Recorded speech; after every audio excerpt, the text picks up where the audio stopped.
Bienvenidos, intrépidos espectadores, a un rincón de la historia criminal donde las sombras se entrelazan con la realidad y el miedo se manifiesta en formas más oscuras de lo que jamás podríamos imaginar. Hoy, nos sumergiremos en la retorcida mente de uno de los asesinos en serie más infames de todos los tiempos, un arquitecto del horror que construyó un edificio destinado a albergar pesadillas. Herman Webster Mudgett, conocido por la historia como H. Holmes, emergió en el mundo el 16 de mayo de 1861 en Gilmanton, New Hampshire. Aunque sus primeros años parecían ser los de un joven prometedor, pronto se revelaron las señales de una mente inquisitiva y siniestra que marcaría un capítulo oscuro en la historia criminal. Desde temprana edad, Holmes mostró un interés poco común por la anatomía humana. Sus experimentos con animales revelaban una curiosidad morbosa y una fascinación por los límites entre la vida y la muerte.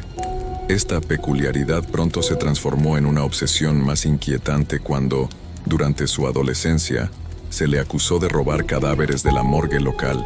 Justificaba sus acciones como una búsqueda del conocimiento anatómico. Pero el velo que separaba la curiosidad científica de la obsesión morbosa ya se estaba desgarrando. La universidad lo llevó a la Facultad de Medicina de la Universidad de Michigan, donde continuó su educación y sus prácticas fraudulentas. La anatomía seguía siendo su principal fascinación, y sus métodos poco éticos y prácticas médicas cuestionables dejaban tras de sí un rastro de sombras. La muerte, para Holmes, se volvía cada vez más intrigante.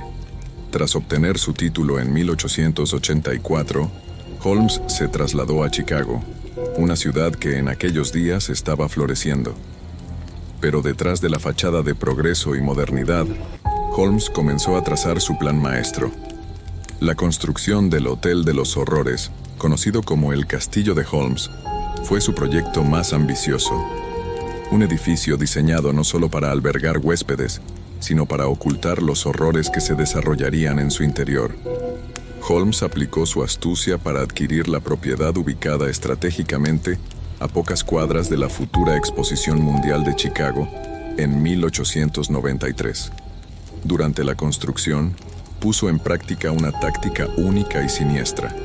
Contrató y despidió a varios constructores antes de que pudieran entender completamente la disposición del edificio. El resultado fue un laberinto mortal de pasillos secretos, escaleras que no llevaban a ninguna parte y habitaciones selladas al vacío. La grandiosidad del castillo de Holmes no tenía parangón.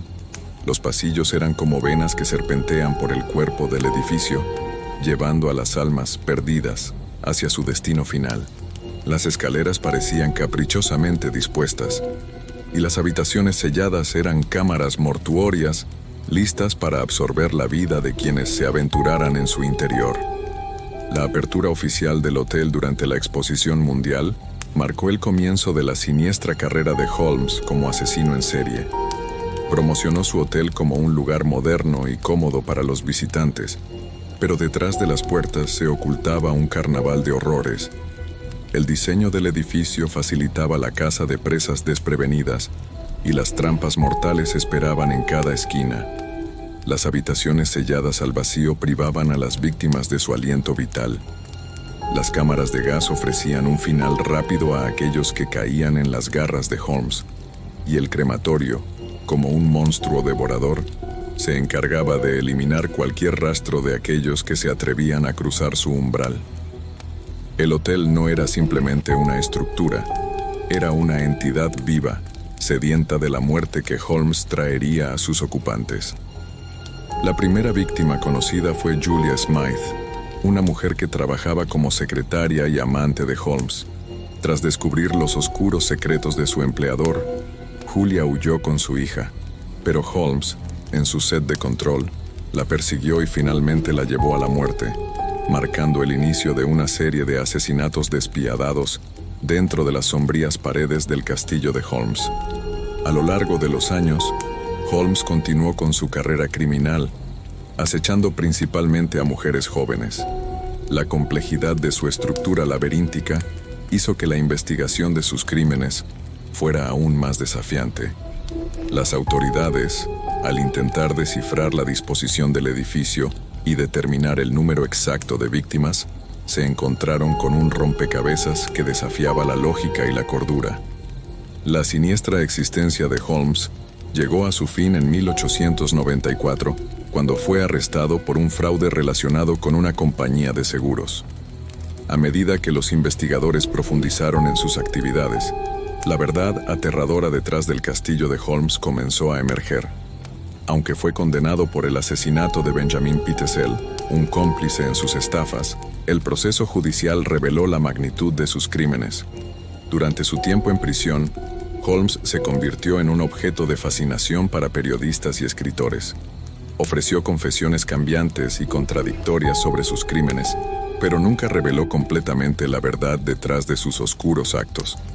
Su ejecución el 7 de mayo de 1896 en la horca marcó el fin de una era, pero la sombra de H.H. Holmes persistió. Sobre todo, no me falle. Estas fueron las palabras que Henry Howard Holmes, más conocido como H.H. Holmes, le dirigió al verdugo encargado de su ejecución. El funcionario, que no podía ocultar su desazón ante la tarea encomendada, tenía dificultades para proceder con el protocolo previo a la activación del mecanismo del cadalso. Además de colocarle la soga en el cuello, debía atarle las manos a la espalda y ponerle una capucha negra que le cubriese la cabeza, pero los nervios complicaban la tarea. Completadas finalmente esas operaciones, el alguacil le preguntó al reo si estaba listo. «Sí, adiós», respondió un tranquilo Holmes, cuyo corazón continuó latiendo 15 minutos más después del ahorcamiento y antes de que médico pudiera certificar su muerte. Una vez descolgado, el cadáver descoyuntado fue introducido en un ataúd, cubierto de cemento y trasladado a un cementerio cuya dirección no trascendió por petición expresa del propio Holmes. Las razones que llevaron al condenado a tomar tantas precauciones no eran infundadas. Su caso había despertado tal expectación entre la opinión pública que eran muchos los que deseaban hacerse con un recuerdo del muerto, sin importar que fueran retales de su ropa o partes de su cuerpo. Incluso se llegaron a hacer ofertas para adquirir la soga utilizada para la ejecución, pero las autoridades judiciales prefirieron rechazar las generosas propuestas de compra y ordenaron que se conservase en el Museo de la Prisión de Moyamensing, Filadelfia. Ese afán por rentabilizar económicamente la muerte de Holmes no era algo exclusivo de ese público impactado por el que, en la época, era uno de los casos de crónica negra más espectaculares de la historia de Estados Unidos. Aunque su cuerpo fue entregado a su familia, la especulación sobre la posibilidad de que Holmes sobornara a las autoridades para escapar y continuar sus crímenes bajo una nueva identidad persiste hasta hoy.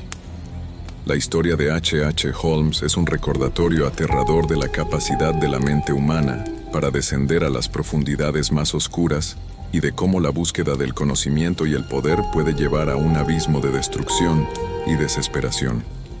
Su legado macabro permanece en la historia criminal como una advertencia sobre los horrores que yacen detrás de las mentes maestras de la maldad.